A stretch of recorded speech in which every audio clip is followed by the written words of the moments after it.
Baby I miss you, তোমাকে আমি অনেক মিস করতেছি। বেবি আই মিস ইউ, তোমাকে আমি অনেক মিস করতেছি। বেবি আমি তোমার সাথে একটু পরে কথা বলতেছি। আরে হঠাৎ আবার এটা কি হয়ে গেল? পাগলের বাচ্চা দিদির মজা আর উড়াবে। মা আমাকে বাঁচাও, দিদি মারলো আমাকে। এই হাই গিয়া, আরে আর বলিস না, অনেক কষ্ট করে সময়টুকু বের করেছি। আরে বাপরে, ওই দেখো তোমার মা আর ভাই আমাদের তো দেখে ফেলেছে। মা ওই দেখো দিদি ওখানে ড্রিঙ্ক করতেছে। আরে মেয়ে দাঁড়া, তোর খবর আছে। আরে শয়তান মেয়ে, তুই মুখ কেন লোকাচ্ছিস? তুই এখানে কেন? আরে মা আসলে গিয়ার ব্রেকআপ হয়ে গিয়েছে, তাই তো তাকে একটু সান্ত্বনা দিতে। মা দিদি তোমাকে মিথ্যা কথা বলতিছে। আসলে তাই নাকি? তাহলে তো সত্যি কথা বলতেই হবে। মা ভাই তো প্রতিদিন তোমার ব্যাগ থেকে টাকা নিয়ে ভিডিও গেম খেলে। বদনাইশ, তুই আমার টাকাগুলো এভাবে নষ্ট করিস? আরে বাবা এখানে আয়, আমাদের একটু সাহায্য কর, বিয়ের কাজ তো রেডি করতে হবে। আমাকে ডিস্টার্ব করো না, আমি এখন গেম খেলতেছি, আসতে পারবো না। এরপরে তো প্রায় আমার বিয়ের সময় চলে আসে। এবার সব ঠিক আছে, আপনি ভিতরে আসতে পারেন। ঠিক আছে এখনই আসতেছি। আরে না, আমার দিদিকে তো আমি কখনই নিয়ে যেতে দেবো না। আরে ভাই কি হচ্ছে? দরজাই তো খুলতেছে না, ভিতরে যাবো কিভাবে? জোরে সবাই ধাক্কা দে ভাই, সবাই আরো জোরে ঢেল। আরে আমার ভাই, ওদের ভিতরে আসতে দে। আরে জিজু,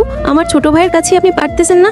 আমার ভাই তো সবসময় বলতো তুমি যখন বিয়ে করে চলে যাবে আমি তখন অনেক সুখে থাকবো, আর এখন দেখো নিজের চোখেই পানি নিয়ে আমার সামনে কান্না করতেছে।